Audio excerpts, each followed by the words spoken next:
San Lorenzo se vio superado desde el principio hasta el final. Fue una derrota completamente merecida y creo que no hay discusión. Desde ningún punto de vista, en algún momento se sintió una sensación de renacer, de chispa, de creatividad, algún hombre que se haga cargo del equipo y que salga adelante. Nada. Realmente Independiente del Valle estuvo en un partido muy serio, sólido, efectivo en ataque, con nombres en alto nivel y completamente lo contrario a San Lorenzo, que guarda, el grupo está abierto todavía, falta un montón, pero era un partido que si sacabas un resultado positivo, como por ejemplo Talleres, que acabamos de subir el video de ellos, era un golazo.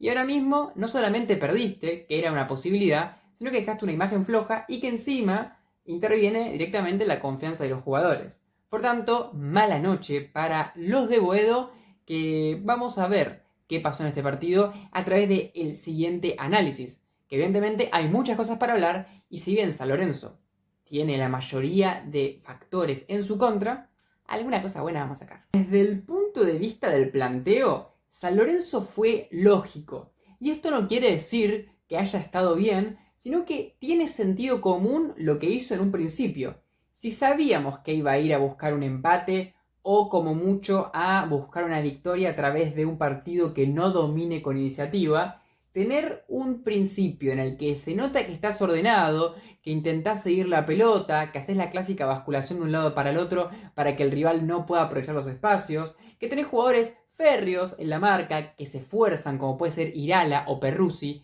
principalmente Irala, que considero que al momento de que el partido comenzó y un poco después del gol se notaba que tenía esa garra, recuperaba algunas pelotas, se metía, tiene una capacidad muy interesante de posicionamiento ese jugador de San Lorenzo, que desde mi punto de vista es de los más interesantes que tienen todo el plantel, pero el hecho de decir me planto y intento aguantar lo máximo posible y que el reloj le juegue en contra al rival tenía sentido. El problema es que no podés enfrentarte contra un rival que le sale tantas cosas diferentes, que tiene tantos recursos, de una manera tan pasiva. Porque al no dañarlo nunca y cederle siempre la pelota, las posibilidades que tiene el rival son infinitas. Al jugar sin 9 Independiente del Valle, pudo haber sido un error. Si San Lorenzo se replegaba y dejaba todo en el área, era casi imposible que, sin una referencia de área fija o un cabeceador potente, Independiente del Valle pueda aprovechar los centros, por ejemplo. Pero como eso no pasó y San Lorenzo se paró defensivamente, pero no tan replegado, había espacios. Y cuando hay espacios y tenés un equipo que no tiene posiciones fijas, claro, era continuamente un pinball de movimientos en los de que San Lorenzo nunca podía establecer una marca como tal, personal, en los jugadores importantes que tenés que hacer esa marca personal. Por poner un ejemplo, Hoyos, que es el menos móvil de todo lo que estamos hablando, era el falso 9 y todo el tiempo participaba de las jugadas, con toques cortos, no tan importante como puede ser Sornosa o como puede ser el todopoderoso en este partido Kendrick Páez. Pero sí participativo, móvil, ayudaba a una triangulación, algún pivotaje y, bueno, quizás también alguna definición cuando le tocara. Sornosa, que partiría por izquierda, pero que lo podemos ver por el medio también, haciendo pases en profundidad, aprovechando desmarques de otros jugadores, más que nada desmarques hacia adelante o hacia atrás, en torno a algún pase en profundidad o a un pase que sea la iniciativa de una jugada que se pueda empezar con una gambeta. Por ejemplo, Kendrick Páez se desmarca hacia atrás, se la pasa a Sornosa y que Kendrick Páez ahí ejecuta algún movimiento individual, como una vuelta a través del defensor que lo marca por atrás, o algún pase en profundidad con Landázuri o con Ibarra, que ahí acabamos de mencionar 3 jugadores que en tándem hicieron destrozos. Realmente fue muy interesante cómo los 3 sabían hacer todo en cuanto a los roles que podían cumplir los 3. O sea, Landázuri, que era el lateral, que muchas veces es el que termina yendo hacia el fondo, hacía buenos pases en profundidad cuando iba Ibarra. Páez, lo mismo. Podía hacer ese pase en profundidad para que vaya Ibarra. Ibarra, cuando no le pase en profundidad, se metía para el medio y era rápido y era físicamente súper fuerte y no lo podían parar. Realmente, todos los jugadores de Independiente del Valle tenían un rol claro y lo cumplían bastante bien.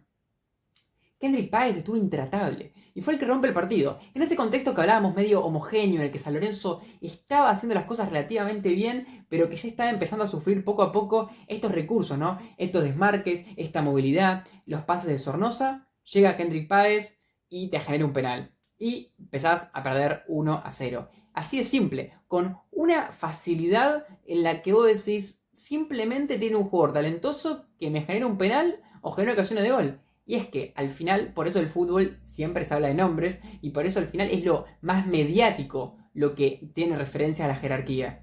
Que cuando aparece es realmente imparable. Hay maneras, pero yo estaba pensando, ¿cómo haces para parar en este partido a Páez? Páez en general se paraba en una zona cercana al vértice derecho del área, desde el punto de vista de Independiente del Valle, y como en 3/4 de cancha. Una zona en la que a priori estaría Braida, en el caso de San Lorenzo, el central izquierdo de San Lorenzo, y quizás podría ya estar algún mediocampista y no mucho más. Pero no había ningún jugador naturalmente ahí. Y eso era un problema gigantesco para San Lorenzo porque nunca tenía alguien que lo marque tan de cerca. Como se desmarcaba un poco para atrás, ya se desligaba de Braida. Y después estaba demasiado volcado a un lado para que lo marque Perruzzi o Irala. Entonces recibía bastante solo. Y si bien rápidamente lo rodeaban, la capacidad que tenía para soltar la pelota con precisión era gigantesca. Unos pases de un lado al otro para habilitando a Sornosa impresionantes. Una capacidad para centrar, una capacidad, perdón, para poder gambetear, sacarse rivales de encima, tocar rápido, hacer una pared, forzar un desborde de, como ya dijimos, Ibarra o el lateral. Realmente valiosísimo lo que hizo durante todo el partido y totalmente impredecible para San Lorenzo, que en ningún momento lo pudo anular, que cuando la tocaba era rogar que se equivoque o que el que reciba el pase de él se equivoque. Porque realmente fue una carta excelente. Y si este pibe juega bien siempre, Independiente del Valle es un equipo peligrosísimo, porque no es el único jugador y como ya dijimos, muchos jugadores aportaron su rol. Y fíjense que me falta mencionar a dos de Independiente del Valle, que son los equivalentes a Irala y Perruzzi en San Lorenzo, que tuvieron un partido discreto, más allá de la garra, la entrega, el posicionamiento, el intentar marcar, el estar concentrado, como ya dijimos, Irala con un plusito con respecto a Perruzzi, pero aparece Ortiz como un 5 que distribuyó perfectamente, que asistió muchas veces a Sornosa o a Páez, que hacía pases hacia las bandas fuertes, pases hacia adelante con casi estadística de pase largo, que a veces están muy en límites estadísticas, pero súper consistente. Y lo mejor es que cuando había presión, lograba sacarse rivales de encima a través de las construcciones de las gambetas, fuerte físicamente, con presencia en una jugada en la que tenés que usar de pie para que la jugada vuelva a empezar. Gran partido. Muy, muy bien Ortiz. Y después Zavala.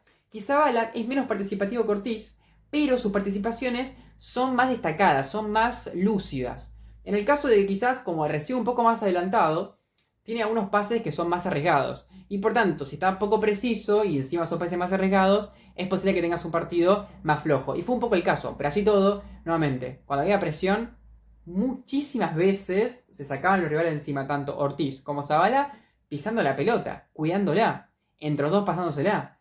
Y Zavala también tuvo algún buen pase hacia adelante. Entonces, que si vamos mencionando los jugadores, Ibarra, desequilibrante por derecha.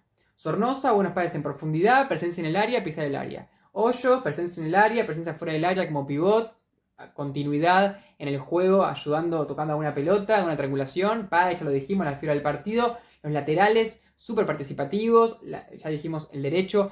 Caicedo por izquierda, quizás podríamos decir que fue el peor del partido, pero sería decir algo por decir, porque no es que tuvo un partido flojo, simplemente participó menos porque por ese lado no estaba Páez.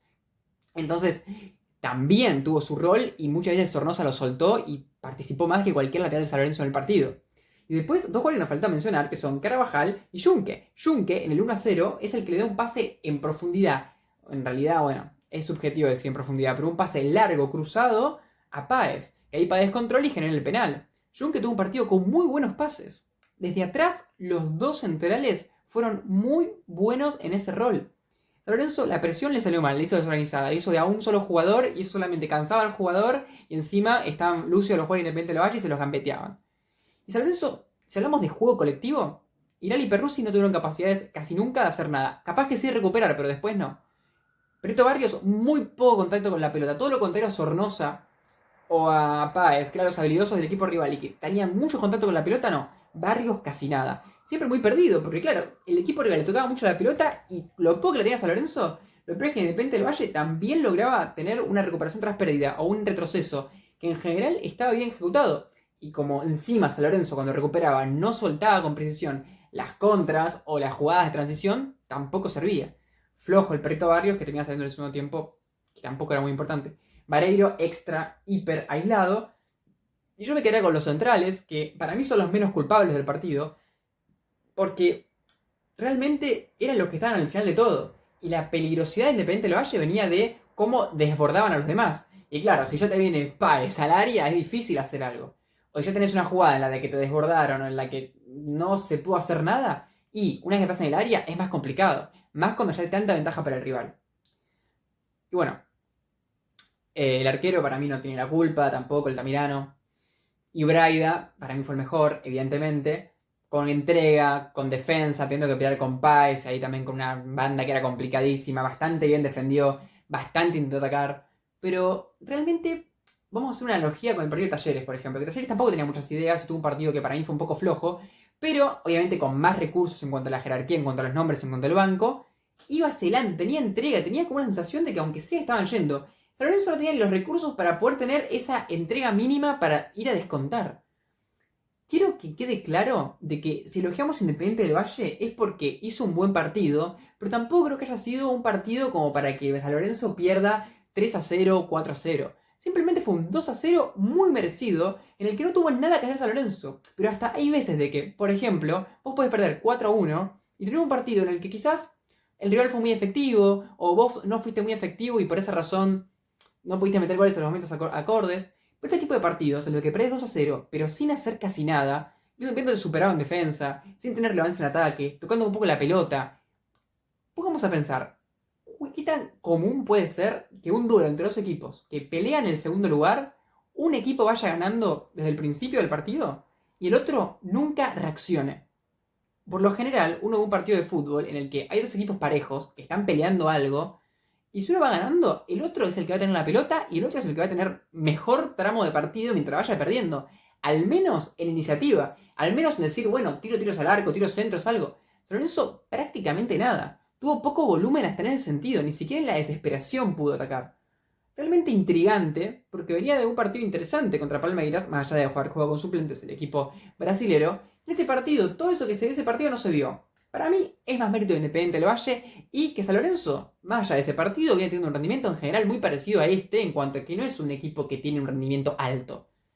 Y si lo que tiene es la entrega y el equipo rival saltea la entrega con buenos pases, triangulaciones, mucha presencia, tándems muy numerosos por banda que desbordan un montón, jugadores muy talentosos que te desbordan con gambeta, que te hacen pases impresionantes, un equipo aceitado, y aunque te defiendas bien, tenés que hacer un partido realmente imposible para anularlo. O otro planteo, porque ese es un tema también que hay que hablarlo. Esta es la sección de preguntas para Rubén Darío Insúa, en la que vamos a hablar un poco de fútbol con respecto a los cambios que hizo y a las ideas que plantea de su planteamiento.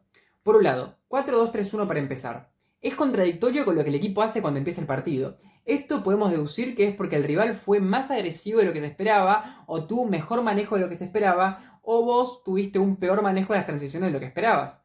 Pero así todo, si te pones a pensar en que va a ser un partido en la altura, con lo que significa eso desde un punto de vista geográfico, contra un equipo talentoso como rival y en el que el empate es un resultado apetecible, tiene sentido también que te hayas parado siempre un poco más atrás. Pero no coincide el hecho de que te pares un poco más atrás como sentido común con el equipo que plantás. Que tenés a 3 jugadores agresivos junto con un delantero centro, 4 delanteros. Y encima 2 mediocampistas que ninguno funciona específicamente como un 5 de ultra marca súper sólido. Si hubieses puesto, por ejemplo, a Roca Sánchez junto con los dos mediocampistas, hubieses tenido uno siempre en el medio y los otros dos pudiendo desligarse para hacer relevos o para cubrir a Sornosa junto con Páez. En cambio, al tener a Giai, que tuvo momentos interesantes, pero que fue entre todo un jugador que tuvo lagunas, Leguizamón y Barrios, sí, tenés más poder de ataque, pero en defensa haces aguas y obligás a esos jugadores a desaprovechar sus virtudes y a ponerlos en roles en los que no sirven. Por tanto, hay una contradicción entre lo que pasa en el partido y lo que plantás desde los jugadores en cuanto a sus características. Ahora, rápidamente, en el segundo tiempo, San Lorenzo hace cambios y mete primero a Sánchez por Irala. Uno interpreta que pone a un central más y que tendría sentido desde el punto de vista de poder ahora sí plantarte con un equipo bien abierto para usar las bandas y que ya que el mediocampo lo está dominando el rival, utilizar un recurso un poco de esquivar esa zona peligrosa, que tiene sentido. Pero, ¿por qué pone Eraso después por Barrios? Porque, por un lado, Barrios era el jugador más talentoso que tenías que podía ser el nexo del equipo. Por tanto, ahora vas a depender de Perruzzi, el único mediocampista que quedaba, para poder hacer nexo con los jugadores y triangulaciones con los extremos y con los laterales, que eran ahora Luján y, por otro lado, bueno, Braida. Entonces, en ese sentido, vos sacás a tu nexo y pones un 9 más. Ojo, tiene sentido porque pones un 9 más porque ahora, ya que está súper abierto, vas a poder jugar con doble 9 y tener esa chance de centrar. Pero si esa es la idea desde el principio, ¿por qué espera 5 o 6 minutos para hacer ese cambio y no lo hace desde el principio? Ahí da la sensación de que hace algo con respecto a lo que estaba pasando. No tiene mucho sentido de que sea el plan inicial si no lo hubiese hecho antes, ¿no les parece? Por otro lado, después saca a Vareiro y esa idea del doble 9 para tener más presencia, aprovechar la apertura y los centros se elimina de nuevo. Y encima sacás al 9, obviamente al que estaba al principio, pero más 9 que tenías. Y el que queda, si viene físicamente fuerte, es un 9 más versátil que se vuelca más. Por tanto, vas a tener más presencia en el área con el criterio de tener esa apertura y centrar, a tener uno solo. Y encima pones, en vez de por Vareiro, a Medina, un jugador que sería el nexo. Lo que sacaste con Barrios. Se rehace lo que había hecho antes y nunca más poner un compañero para Perruzzi en el mediocampo.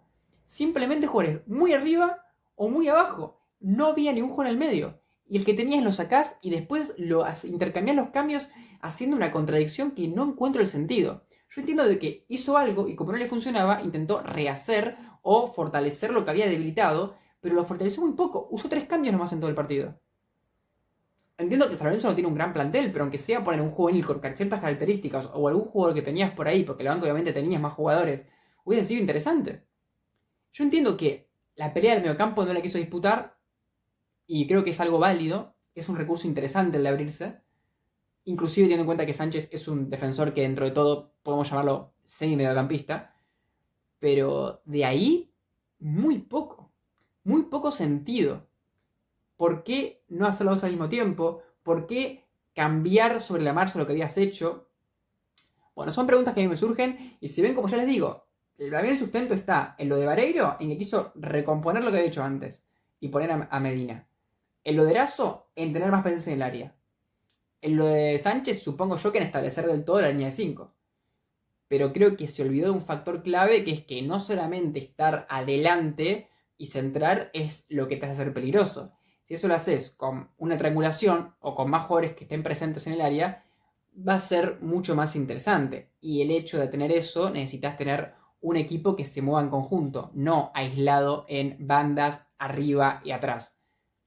Bueno, seguramente hay muchas explicaciones. Si quieren argumentar, argumenten en los comentarios. Me gustaría que se genere una retroalimentación copada. Siempre me gusta decir que si omití algo o dije una información que les parece que puede haber sido mejor explicada o que fue mal explicada a secas, lo puedan comentar para que exista este aprendizaje mutuo y que quizás vos pensás que yo me estoy equivocando y cuando yo te lo explico en los comentarios nos damos cuenta de que estábamos de acuerdo o de que yo tenía razón o que vos tenías razón. Por lo tanto, estaría muy interesante que participes. Ahora sí, sin más preámbulos, terminamos.